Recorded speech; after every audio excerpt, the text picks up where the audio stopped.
tremit, signum crucis mundus fremit.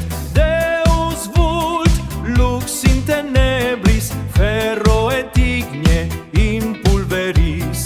Cingulum sanctum via longa, in ac nocte luxes propinqua. Deus vult, clamat exercitus, Deus vult, spiritus intus, terra sancta libera tandem, voces in cielo, sicut ad amphoram, in hoc signo fides est. Ferrum splende sub Mariae, oleis